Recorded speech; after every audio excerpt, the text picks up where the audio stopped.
మనం కొన్ని లోహపు ముక్కలను తీసుకొని ఆమ్ల ద్రావణంలో వేసినప్పుడు హైడ్రోజన్ వాయువు బయటకు రావడాన్ని చూడవచ్చు. ఈ హైడ్రోజన్ వాయువును మనం రాకెట్లకు ఇంధనంగా ఉపయోగిస్తాం. వినడానికి ఎంతో ఆసక్తికరంగా ఉంది కదా. సరే, ఈ వీడియోలో మనం లోహాలు అంటే మెటల్స్ మరియు ఆమ్లాలు అంటే యాసిడ్స్ మధ్య జరిగేటువంటి చర్యల గురించి వివరంగా తెలుసుకుందాం. ఉదాహరణకు మన దగ్గర ఒక మెగ్నీషియం లోహపు ముక్క మరియు హైడ్రోక్లోరిక్ ఆమ్లం ఉన్నాయని అనుకుందాం.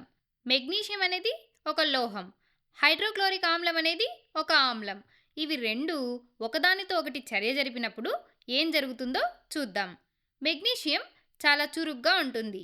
అది ఆమ్లంలో ఉన్న హైడ్రోజన్ను అక్కడి నుండి స్థానభ్రంశం చేస్తుంది. అంటే హైడ్రోజన్ స్థానంలో మెగ్నీషియం వచ్చి చేరుతుంది. మెగ్నీషియం హైడ్రోజన్ను ఎందుకు స్థానభ్రంశం చేస్తుందంటే హైడ్రోజన్ కన్నా మెగ్నీషియం అధిక చర్యాశీలత కలిగిన లోహం కాబట్టి. అయితే ఇక్కడ మీకు ఒక సందేహం రావచ్చు, మెగ్నీషియం హైడ్రోజన్ కన్నా అధిక చర్యాశీలత కలిగి ఉంటుంది అని మనకెలా తెలుస్తుంది అని. అందుకోసమే శాస్త్రవేత్తలు లోహాల యొక్క చర్యాశీలత ఆధారంగా వాటిని ఒక క్రమంలో అమర్చి ఒక స్కేలును తయారు చేశారు. ఇక్కడ ఈ స్కేలును చూడండి. ఇందులో మొదట ఉన్న లోహాలు అధిక చర్యాశీలత కలిగినటువంటివి, చివరన ఉన్నవి అల్ప చర్యాశీలత కలిగినవి. ఇక్కడ చూడండి, మెగ్నీషియం పైన ఉంది అంటే ఇది అధిక చర్యాశీలత కలిగి ఉంటుంది. హైడ్రోజన్ కింద ఉంది అంటే ఇది అల్ప చర్యాశీలత కలిగి ఉంటుంది. అందుకే మెగ్నీషియం హైడ్రోజన్ను స్థానభ్రంశం చెందిస్తుంది. ఈ విధంగా హైడ్రోజన్ను స్థానభ్రంశం చెందించి మెగ్నీషియం క్లోరిన్తో కలిసి లవణాన్ని అంటే సాల్ట్ని ఏర్పరుస్తుంది. అదే మెగ్నీషియం క్లోరైడ్. అలాగే ఈ ప్రక్రియలో హైడ్రోజన్ వాయువు విడుదలవుతుంది. ఇక్కడ మనం ఈ రసాయన సమీకరణాన్ని గమనిస్తే లోహాలు ఆమ్లాలతో చర్య జరిపి హైడ్రోజన్ వాయువును మరియు లవణాన్ని ఏర్పరుస్తున్నాయి. సరే, ఇక్కడ చూడండి, మెగ్నీషియం క్లోరైడ్ అనేది ఒక లవణం. లవణాలు అయాన్లతో ఏర్పడతాయి. ఇక్కడ మనం అయాన్ల గురించి మాట్లాడితే మెగ్నీషియంపై +2 ఛార్జ్ ఉంటుంది మరియు క్లోరిన్పై -1 ఛార్జ్ ఉంటుంది. లవణాలు విద్యుత్ విశ్లేషణ పరంగా తటస్థంగా ఉంటాయి. అంటే ఇక్కడ Mg+2 ఉంటే Cl-2 ఉండాలి. అందుకోసం ఒక మెగ్నీషియం అయాన్కు 2 క్లోరిన్ అయాన్లు అవసరం. అందుకే దీని ఫార్ములా MgCl2. ఇప్పుడు మనం హైడ్రోక్లోరిక్ ఆమ్లం అంటే HCl గురించి ఆలోచిద్దాం. హైడ్రోక్లోరిక్ ఆమ్లంలో కూడా హైడ్రోజన్ ప్లస్ మరియు క్లోరిన్ మైనస్ అయాన్లు ఉంటాయి. కానీ ఇది లవణం కాదు. ఎందుకంటే స్వచ్ఛమైన హైడ్రోక్లోరిక్ ఆమ్లం అయాన్లతో ఏర్పడదు. దానికి బదులుగా ఇది కోవలెంట్ బాండ్స్ అంటే సమయోజనీయ బంధనాలతో ఏర్పడుతుంది. ప్రస్తుతానికి మీకు కోవలెంట్ బంధనాల గురించి తెలియకపోవచ్చు. తర్వాతి వీడియోలలో దీని గురించి మనం వివరంగా తెలుసుకుందాం. అయితే HCl అయాన్లుగా కేవలం నీటిలో కలిసినప్పుడు మాత్రమే విడిపోతుంది. అదే మెగ్నీషియం క్లోరైడ్ ఎల్లప్పుడూ అయాన్ల రూపంలోనే ఉంటుంది. అందుకే ఇది ఒక లవణం.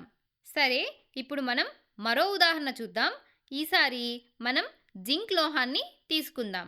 జింక్ లోహం హైడ్రోక్లోరిక్ ఆమ్లంతో చర్య జరిపితే ఏమవుతుందో చూద్దాం. ఇందుకోసం మళ్ళీ మనం ఈ స్కేల్ను చూస్తే జింక్ పైన ఉంది అంటే ఇది అధిక చర్యాశీలత కలది. అదే హైడ్రోజన్ కింద ఉంది అంటే ఇది అల్ప చర్యాశీలత కలిగి ఉంటుంది. అంటే ఇక్కడ జింక్ హైడ్రోజన్ను స్థానభ్రంశం చెందించి క్లోరిన్తో కలిసి జింక్ క్లోరైడ్ను ఏర్పరుస్తుంది. జింక్ క్లోరైడ్ కూడా ఒక లవణం మరియు మునుపటిలాగే ఈ చర్యలో కూడా హైడ్రోజన్ వాయువు విడుదలవుతుంది. ఇప్పుడు మనం ఈ రసాయన చర్యను ల్యాబ్లో పరీక్షిద్దాం. జింక్ లోహాన్ని హైడ్రోక్లోరిక్ ఆమ్లంలో వేస్తే మనం ద్రావణంలో బుడగలు రావడాన్ని చూడవచ్చు. ఈ విధంగా ద్రావణంలో బుడగలు వస్తున్నాయంటే ఇక్కడ ఏదో వాయువు అంటే గ్యాస్ విడుదలవుతోందని అర్థం. మనం ఇంతకు ముందు చర్యలలో లోహం ఆమ్లాలతో చర్య జరిగినప్పుడు హైడ్రోజన్ వాయువు విడుదలవుతుందని తెలుసుకున్నాం కదా. అంటే ఇక్కడ బుడగల రూపంలో బయటకు విడుదలవుతున్న వాయువు హైడ్రోజన్ వాయువు. అయితే ఇది నిజంగా హైడ్రోజన్ వాయువేనా కాదా అని మనం ఎలా నిర్ధారించుకోవాలి? అందుకోసం మనం ఒక చిన్న ప్రయోగాన్ని చేయాలి.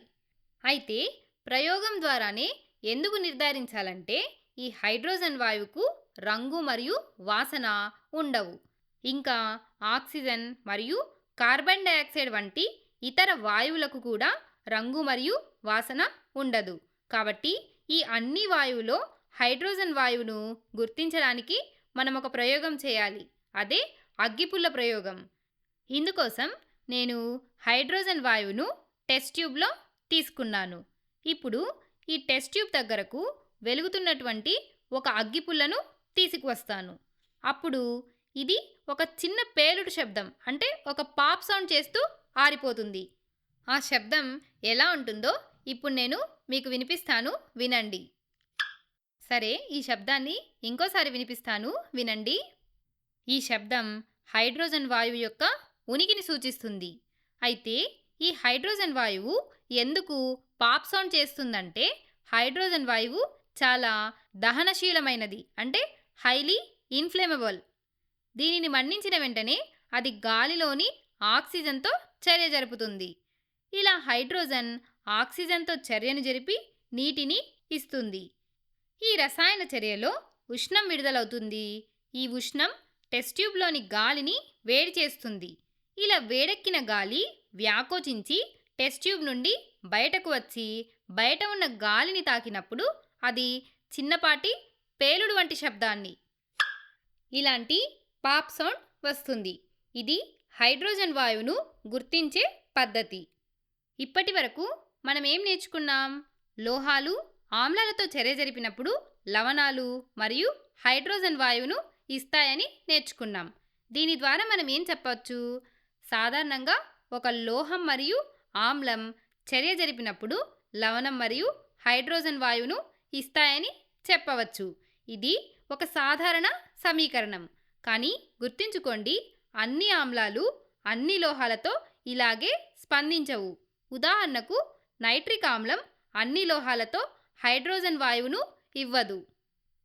ఇప్పుడు క్షారాలు అంటే బేసెస్ గురించి మాట్లాడుకుందాం. లోహాలు క్షారాలతో చర్య జరుపుతాయా? సాధారణంగా చాలా లోహాలు క్షారాలతో చర్య జరపవు. కానీ కొన్ని ప్రత్యేక లోహాలు, ఉదాహరణకు జింక్, సోడియం హైడ్రాక్సైడ్ వంటి బలమైన క్షారంతో చర్య జరుపుతాయి. ఇలా జింక్ మరియు సోడియం హైడ్రాక్సైడ్ చర్య జరిపినప్పుడు సోడియం జింకేట్ Na2ZnO2 అనే సంక్లిష్ట లవణం సాల్ట్ మరియు హైడ్రోజన్ వాయువును ఏర్పరుస్తాయి. ఇక్కడ కూడా హైడ్రోజన్ వాయువు విడుదలవుతుంది. కానీ ఇది అన్ని లోహాల విషయంలో జరగదు. క్షారాలతో చర్యలు చాలా అరుదు. సరే, ఈ వీడియోలో మనం ఏ విషయాలు నేర్చుకున్నామో ఒకసారి గుర్తు చేసుకుందాం.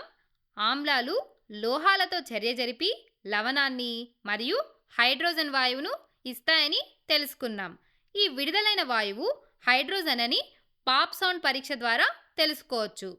క్షారాలు అంటే బేసెస్ సాధారణంగా లోహాలతో చర్య జరపవు. కానీ కొన్ని ప్రత్యేక సందర్భాల్లో మాత్రమే చర్య జరిపి హైడ్రోజన్ని విడుదల చేస్తాయి.